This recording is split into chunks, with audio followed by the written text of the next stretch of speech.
Okay, thank you. I'm going to update economic conditions since our last briefing. The data at that time we had through December, and I'm going to take that data through the present. So an overview for the region. Overall economic activity has expanded at a healthy clip in New York City and New York State, and at a moderate pace in New Jersey. Activity appears to have bottomed out in Puerto Rico, but has yet shown no strong signs of recovery. In the labor market, job growth rates in the region have roughly matched or exceeded the nation, except in Puerto Rico, where employment remains flat. And in the housing market, home prices have edged up recently across the region, but many households in and around New York City remain under financial stress. So I want to begin by looking at overall economic activity. This chart plots our index of coincident economic indicators, or CEIs, and these are the single composite measures that we construct here at the New York Fed to track economic activity in New York City, New York State, and New Jersey. Now, the shaded portion of this chart, as well as the other charts I'll show, is the period of the national recession. And I've indexed each of the indicators to the start of that recession in December of 2007. So in New York City, activity has been recovering at a healthy clip. In December, we were above the pre-recession peak, and that growth has continued actually at a slightly faster pace thus far this year. New York State had seen some slowing in the growth of activity at the end of last year, but returned to solid growth this year. In New Jersey, the recovery took a while to get underway, but it continues, though, at a slower pace than in New York. Now, we monitor conditions in Puerto Rico using an activity measure computed by the Government Development Bank for Puerto Rico. And at the time of our last briefing, we had seen what we thought was a bottom and the beginnings of a recovery. However, thus far this year, that recovery did not persist, and the economy has remained fairly flat. Now, turning to employment, this chart plots an index of employment where the index is, again, indexed to the peak of the national cycle in December of 2007. And for the nation as a whole, the recovery continues, though at a relatively slow pace. A similar pattern is seen in New Jersey, where the employment recovery got underway a bit later, and the level of employment, like the nation, remains well below its pre-recession peak. In New York State, employment didn't drop quite as far as in the nation or New Jersey, and has recovered somewhat faster, with the level of employment now roughly back to where it was at the start of the cycle. Now, in New York City, the recovery of employment has been the strongest, and employment is now well above its pre-recession peak.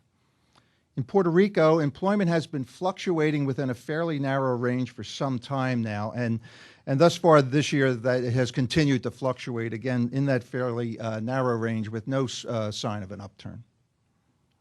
Now we'll drill down a little deeper and see and look at metro area job growth. Thus far this year, U.S. job growth has been 0.6%, and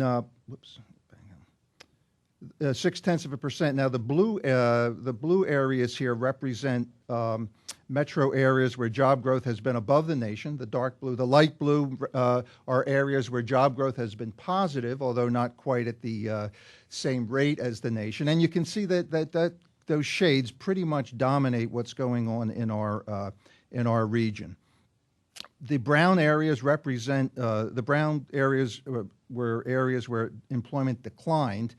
And we've got a couple in the district. Utica, which is actually up year over year, but has been down thus far this year. Ithaca and Elmira are both down, not only this year, but they're actually down about 5% compared to a year ago. There's been sharp declines in the education and health sectors, which is an important sector for this region and really for most of the areas in the region. That's been particularly weak there. Edison, metro area in New Jersey, but basically flat.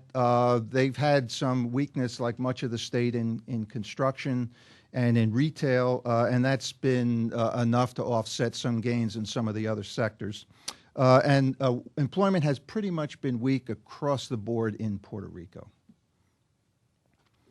Now, looking at job change during the recession and the recovery, the gray bars indicate the percentage decline in employment from the local peak to the trough in the nation and in major parts of our region. So you can see that nationally, as well as in Fairfield County in northern New Jersey, there were fairly significant declines of somewhat smaller magnitude in both upstate and downstate New York. Now, the blue bars represent the recovery of employment from the trough to the present. And again, the nation, Fairfield County and northern New Jersey have seen only a modest recovery. Upstate New York, which had the smallest decline of this group of areas, has recovered about half of the jobs lost, while downstate New York, which consists of New York City, Long Island, and the northern suburbs, has recovered all of the jobs it lost in this recession. Now we'll turn to the unemployment rate. This chart plots the national unemployment rate, and the unemployment rate has edged down since we last met from about 8.5% in December down to 8.1%. The unemployment rate in New York City, however, which had been tracking the nation fairly closely for some time, crept up over the past few months. And again, this rise is somewhat surprising in that the city has seen such strong job gains over this period. Unemployment in New York State, as well as in New Jersey, has been essentially flat since we last met. And unemployment in Puerto Rico continues to decline. However, I have to note that a lot of this decline is due to a declining labor force participation rate on the island and not really due to strong job growth. Now, I want to look at home price trends. This chart plots an index of home prices in the nation, and it's indexed here to the peak of home prices back in March of 2006. And you can see the strong drop, about 30% nationally, a bit of a bump from when the home buyer tax credit was in effect, but then a continuing slow decline through the end of last year. Thus far this year, the index is up about 2%. And that's a modest rise, but we can see that it not only occurred in the nation, but across all segments of our region. That's the New York City metro area, New York State, as well as in New Jersey. And in New York State and the New York City metro, it's up twice as much, it's up 4%. So this is a good sign, and certainly if it continues, it's going to be a signal of an improving housing market, and we'll continue. This is one of the things that we'll continue to monitor as we go forward. Now, looking at financial stress in the region, we use what we call the Federal Reserve Bank of New York's Consumer Credit Panel to monitor financial conditions of households in the region. And what we show in this map is the percentage of total debt held by households, and that's going to be housing, student loans, auto, and credit card debt. The percentage of that debt that's 90 days or more delinquent by county. And this is data through the fourth quarter of 2011. The national average delinquency rate is 7%, and the blue counties represent areas which are at or actually delinquency rates are below the national average, and that really characterizes most of upstate and western New York.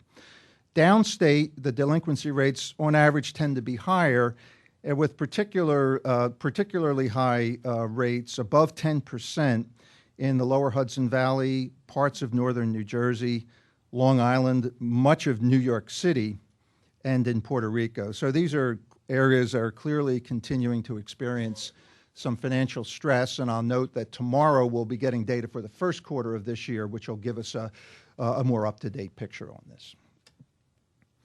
So to summarize, the recovery in the region has resumed in early 2012. Economic activity has picked up across the region, most notably in New York City. No recovery yet. We haven't seen any in Puerto Rico. Employment is on the rise in most parts of the region, and the New York City job counts are now well above their pre-recession peaks. And there's been a modest pickup in home prices across the region thus far this year.